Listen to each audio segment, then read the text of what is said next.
power, money, and a temper like a time bomb. We all know Uncle Dana and his billion-dollar mouth, but that's just what you've seen in front of the cameras.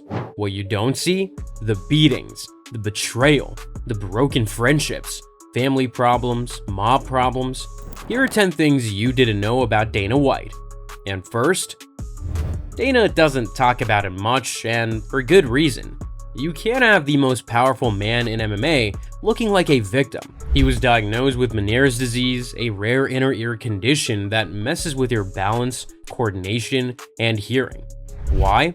A brutal 20-minute beating he took back in the day while bouncing at a bar. One guy held him down, and the other went to work. The guy punched him repeatedly in the head, with a lot of the punches landing on his ear. He didn't go to the hospital, didn't press charges, just woke up dizzy the next day, and his world never stopped spinning. Years later, the vertigo was so bad, he collapsed during UFC events and had to fly to Germany for experimental stem cell treatments. And I found out that they were in trouble and going out of business. I'll file the horn down. Whatever happens to me, I don't care. Hard to believe now, considering how much he trashes boxing every chance he gets. But Dana White actually started out as a boxer. At just 17 years old, he got his first official boxing license in Massachusetts. Back then, he wasn't dreaming about pay-per-view numbers or screaming at reporters. He was lacing up gloves and chasing a shot in the ring. He trained at the Somerville Boxing Club, under the guidance of Peter Welch. Dana wanted to make it as a fighter, but in his own words, he wasn't good enough. Later on, he even ran his own boxing gym in Boston, but more on that a bit later. For years, people said Dana White got expelled for throwing a shoe at a nun. Not true. According to Dana himself, the real story is even dumber, and somehow more on brand. His school in South Boston had old, heavy metal doors. When the weather was nice, they'd prop them open since there was no AC. One day, Dana, self-described punk kid, kicked the door shut on his way to the bathroom. It echoed through the whole school. One of the nun teachers said she wouldn't teach if it happened again. So what did Dana's friends suggest? Keep kicking it every day. She loses it. And that became the routine. Every bathroom trip, Dana booted the door shut. Then one day, mid-kick, his topsider flew off. He didn't have time to go get it since one of the nuns was nearing in. The nun found his shoe, and as you can guess, he was promptly expelled. One day, we went to this school where it was an old building, and all the doors were big metal doors. The air conditioning didn't work right, so when the weather got nice, they would leave the doors open. Way before the $500 million net worth, Dana White was just a regular guy in Boston hauling luggage for strangers. He worked as a bellhop at the Boston Harbor Hotel, one of the city's top spots. Uniform, polite smile, open doors, carry bags, the whole deal. And he absolutely hated it.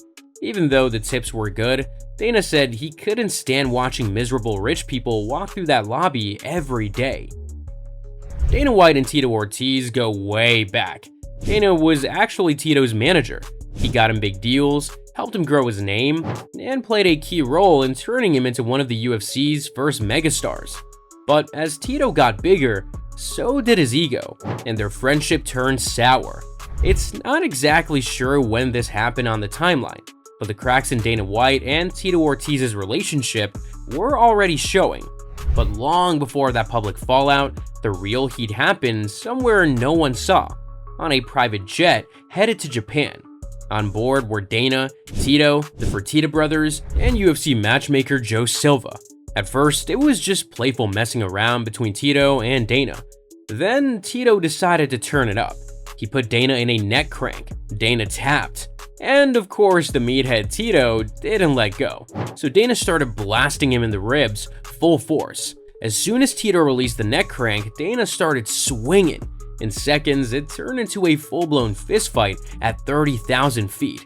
It got so heated that Frank and Lorenzo Fertitta had to physically jump in and pull them apart. Dana spent the rest of the flight sitting at the front of the plane, and Tito all the way in the back.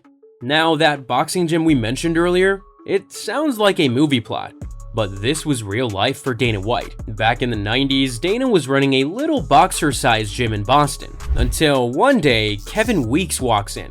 If that name sounds familiar, it should. He was the right-hand man to Whitey Bulger, one of the most feared Irish mob bosses in Boston history. Weeks didn't come for a workout. He came with a message. You owe $2,500. You have until Friday to pay. Dana didn't wait around to see what happened next. He packed a bag, bought a plane ticket, and moved to Las Vegas overnight. He should actually be thanking them, since this started the chain reaction that turned him into the most powerful man in MMA. Success changes people, and in Dana White's case, his own family says that it changed him for the worse.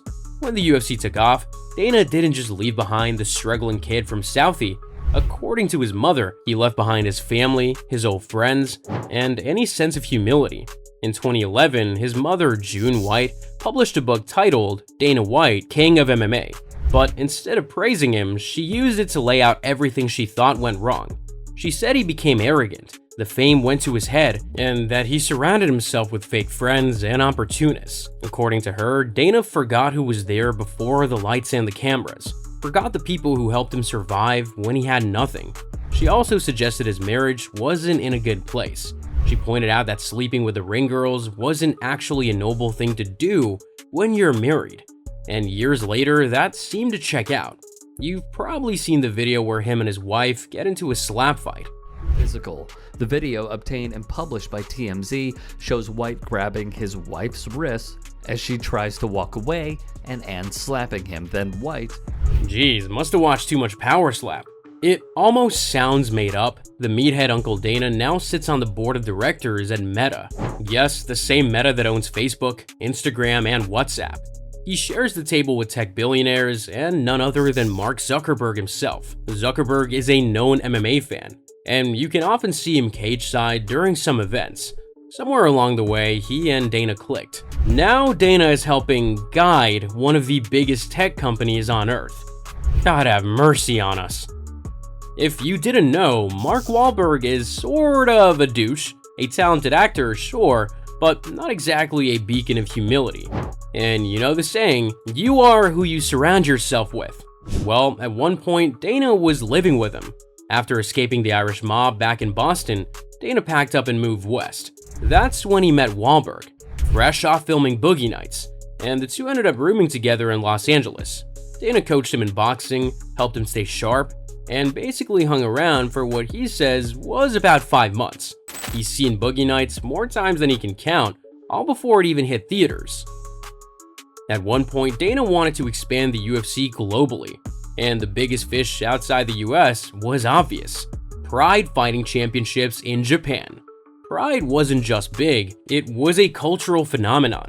Sold out arenas, fireworks, legends like Fedor, Wanderlei, Cro Cop, sold out stadiums in Japan, fighters treated like rock stars, production levels that made early UFC events look like backyard brawls. So Dana flew to Japan with one goal in mind: buy Pride and bring it under the UFC banner. But what they didn't fully realize at first was that Pride was neck deep in Yakuza territory. Behind the scenes, Yakuza factions were at war for control of the promotion.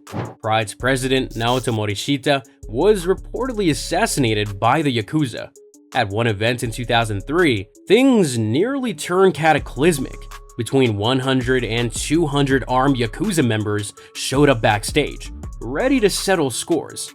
By the time Dana tried to make the deal, TV deals had collapsed, sponsors ran for cover, and the Yakuza made sure that no amount of UFC money could clean it up. They eventually bought the brand name in a fire sale, but Pride, as the world knew it, was already dead.